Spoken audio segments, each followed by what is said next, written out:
Hi dear, good evening. I hope this finds you well. I hope uko salama and everything is okay. Now, a quick one, eh? I want to ask you for, I don't know, should I say it's a favor? Or should I say I want to ask you some questions? I don't know. Now, I need your help in short. I want to start my own farm. I want to work as an external agent. Okay. Is there like a tip that you can share with me? Or anything that you can assist me with, because all my life for the past 5 years as I've been working as an internal agent in different companies, okay, for the past 5 years, until they promoted me from sales agent to sales manager, from sales manager to a CRO. Now I want to open my own farm, okay, God willing, this month or next month, early next month. I want to know how to go about it. I want to know where I can find this property. I'm just used to sell off plan. I want to know how I can get the ready apartments because I already have my team. I just want to start my own farm. Hi there, welcome to the video. My name is Madrine. I'm the listing agent, but I'm also an entrepreneur. I run a company, a real estate firm that is called Renee Investment Limited. You can check on their website right now. And I list and sell real estate.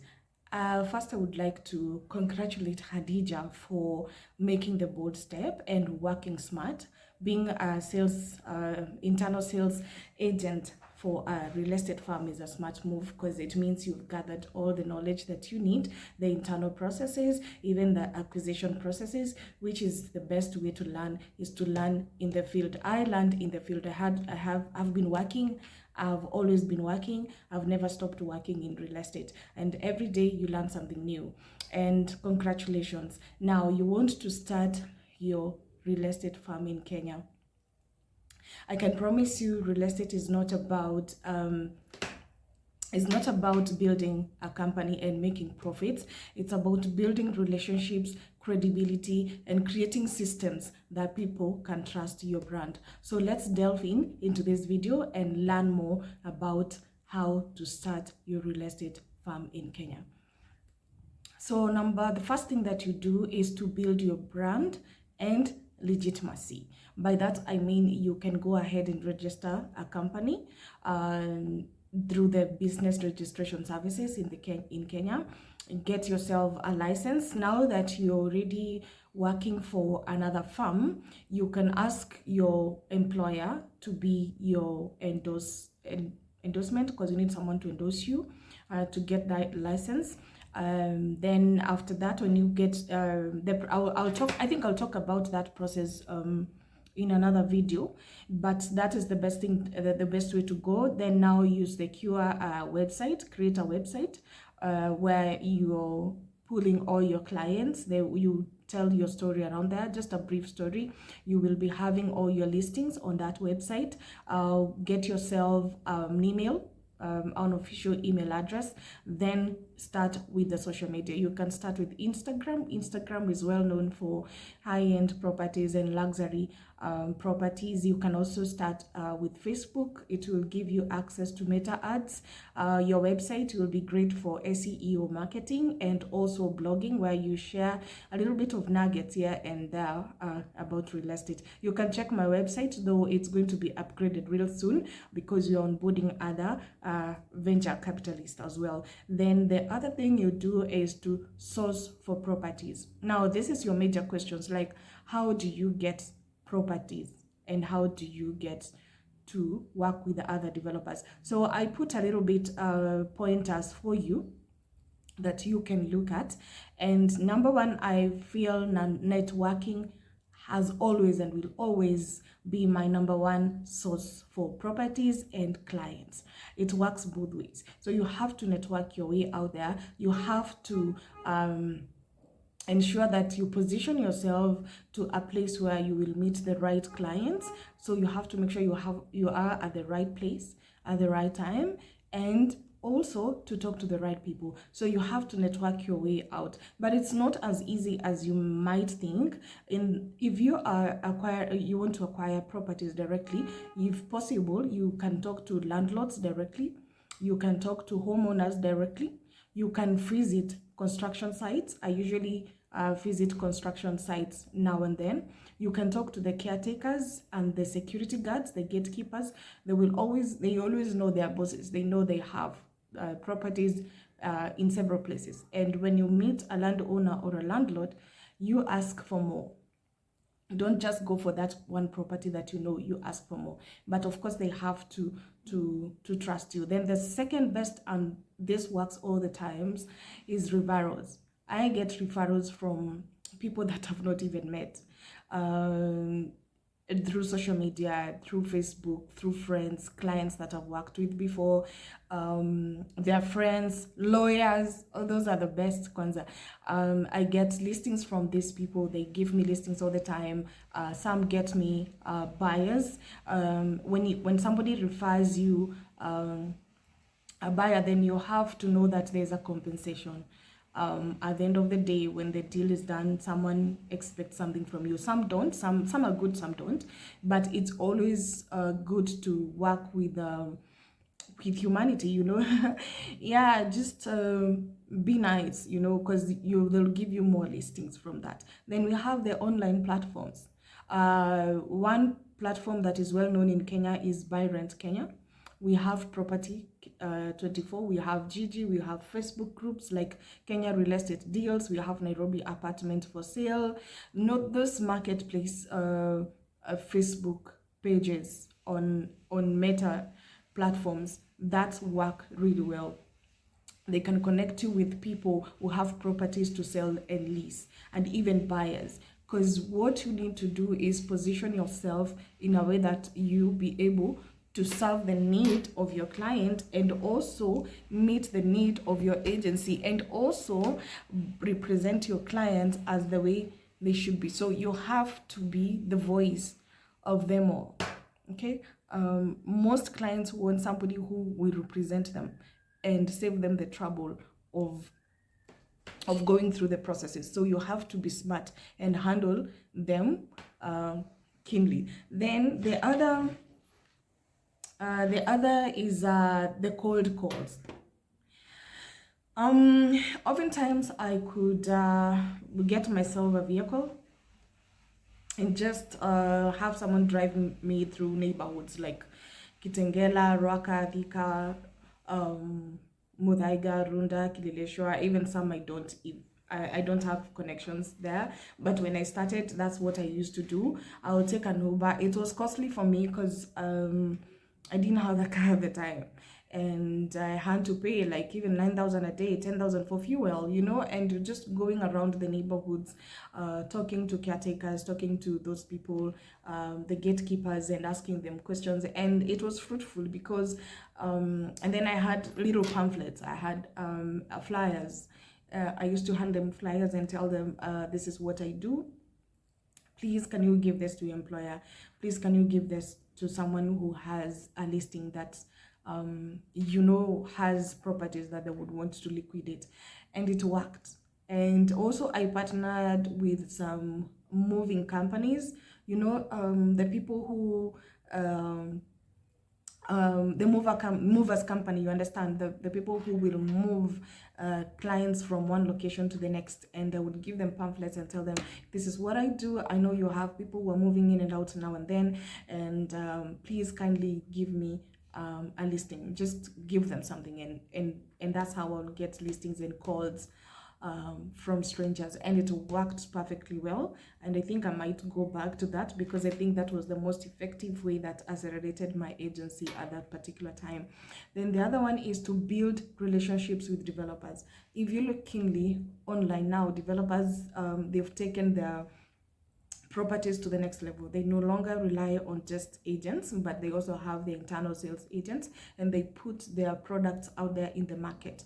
More often than not, you will find, when I go to social media, I'll find more than even 10-15 listings pop up, and it's because my algorithm is all about real estate product. And at the end of the week, I will have found like new products. So you engage them through the social media, and you just go walk into their offices. They're quite they're quite welcoming, really they are. And right now they're open to give a standard fee of 3%. That is your earnings. So you just pop in into those offices, introduce yourself. Remember, the first thing that we talked about is opening up a business, registering a business, and legitimacy. So you introduce yourself and tell them what you do and request them to work with you. Believe me when I tell you, they will take you through the product knowledge, because that is something that you need to have. They will answer all the questions. They will give you a questionnaire on FAQs of their product. They will give you the journey that they've journeyed together, because you need to do this as part of your due diligence. We will do another video on this. And once you figure on how to handle it, and when they teach you the product, then you just put, remember you've already established, you have a website, you have social media presence, then you go ahead and list the product. And now, depending on the frequency of your updates on social media, it also determine the number of attraction, the level of attraction that you get. So that is another way of doing it. It's about building relationships and with developers. So you also attend the events, open houses, or attend their open houses, their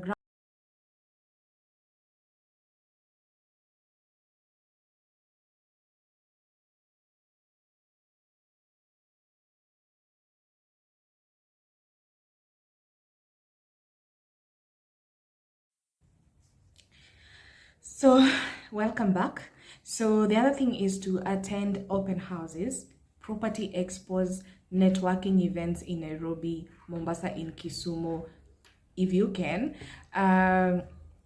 When you open the events, when you attend the events, they will also be inviting you to more events, and you get to network with other developers and other stakeholders in the market, and it will open up doors for you to more and more events. And that means you will get more listings from these events. You might even get a buyer if you're lucky. Then have a profile of the things that you do. That will help you more on your pitch. When I started, my profile was diverse. I had incorporated services like interior design, there was property management. I was also offering lead generation, because at the time it was so new, and I had mastered the skill of lead generation and meta ads.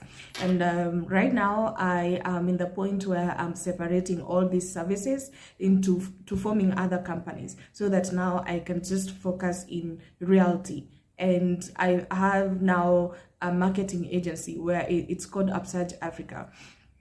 And with Upsurge Africa now, that's where I want to do the events, I want to do the lead generation, and I don't think I want to continue with property management. Because why? I feel like if I just focus on the skills that are easy to do right now, I will get to the level I want to get. So I want to focus primarily on real estate. So have a portfolio of your listings, have a professionally done portfolio. You can get someone to do it for you.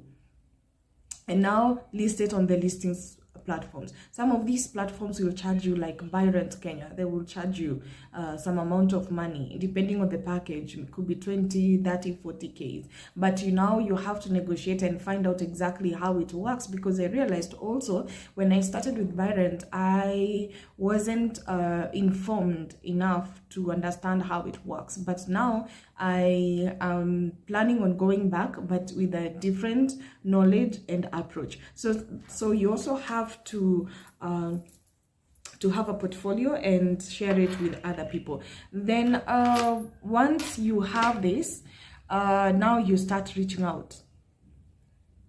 So you have to reach out, and you start with your database. You start with the clients that you've served before. You start with the people that can support you, and agents out there. I love working with agents because they understand the processes of of selling and buying properties, and so they exercise a lot of patience when it comes to selling, as opposed to how you're working with someone new who does not understand the process. It can be a bit emotionally, do I say, draining at times, and you have to educate them on how these processes work. So you also have to educate them and to show them that indeed this is how the process goes. But start with the people on your database, your phone book. That it's a fact before you even branch out there. But also exercise your own personal social media pages. Oftentimes when I'm posting even my own picture, I will talk about real estate. I will tell them what I do, even if it's indirectly. I would just throw in a photo and remind them that I'm a realtor. I have my Instagram bio.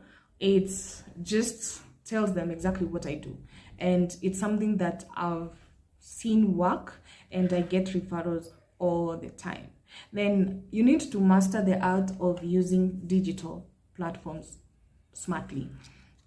By that I mean, like, a tool that is quite effective is WhatsApp status.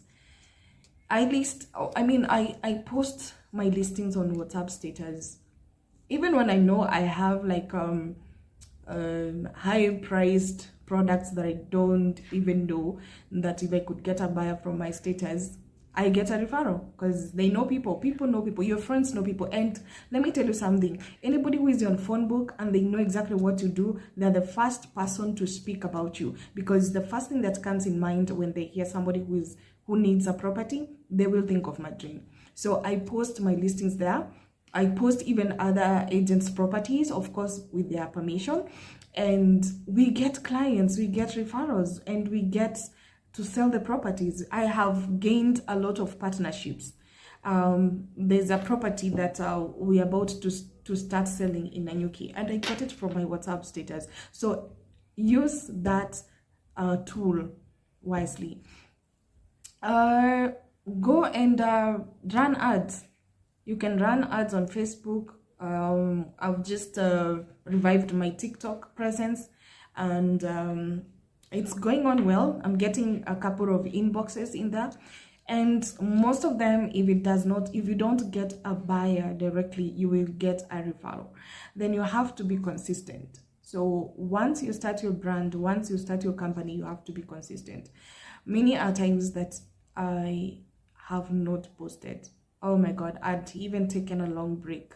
If you notice, the last video that I did on this channel was back in 2023. And then the other day I just posted another video of a product I was selling on Instagram, and from it I got a call of somebody who was interested in PNG gas and a little bit of comments, and another lady called me and she's giving me a listing in Gong, and I figured I had neglected YouTube for a minute. And all you need is consistency, because sometimes you want somebody to buy from you, but I have to remind myself that I'm solving a problem, and that is something that keeps me motivating. Like, I have to solve a problem to my client, so I have to figure a way of doing it unmotivated and motivated at the same time. But the key word here is consistency. I am a diehard of consistency. It's not easy. It's not easy being consistent. Because sometimes I get to a point where I think I know too much, and I just need someone to tell me exactly what to do. Because you can be stuck on so many things. Analysis. You could be stuck because you're not liquid. You have money, but you're not liquid. Something that we all suffer most of the time, and you still have to work, because why did you start this in the first place? So also the last bit is try and protect your reputation. If you find a deal is not going to be okay, just let it go. Sometimes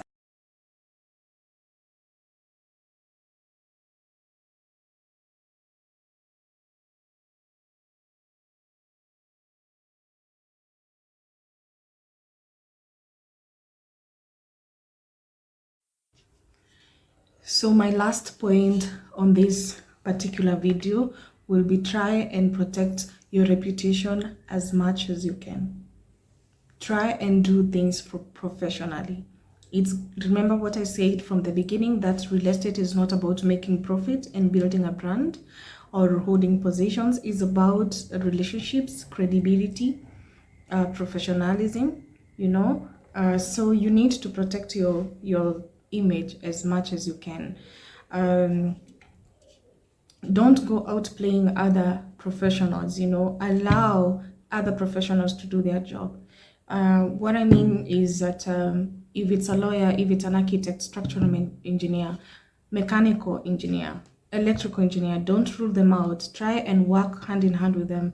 Form a consortium if you can, so that when you're doing due diligence and when you're doing inspections on behalf of your client, you're able to get first-hand information, and so you will save your client from minor issues like plumbing issues, litigation, and what have you. Also, if you can, have a mentor with you.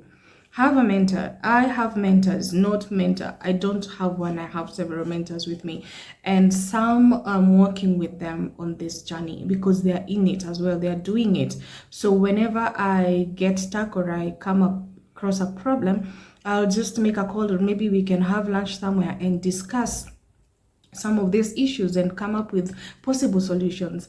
I also have mentors who have done it before. They are way advanced than myself in both knowledge and in both capacity when it comes to business wise. They have a huge portfolio. Some of them are developers, and I would ask them tough questions, not because I want to know everything, but I know that I need someone to hold me, to teach me, to show me, to even be able to predict the path that the grounds that I'm working on, because they've already gone ahead of me. It is usually nice to have counsel with you.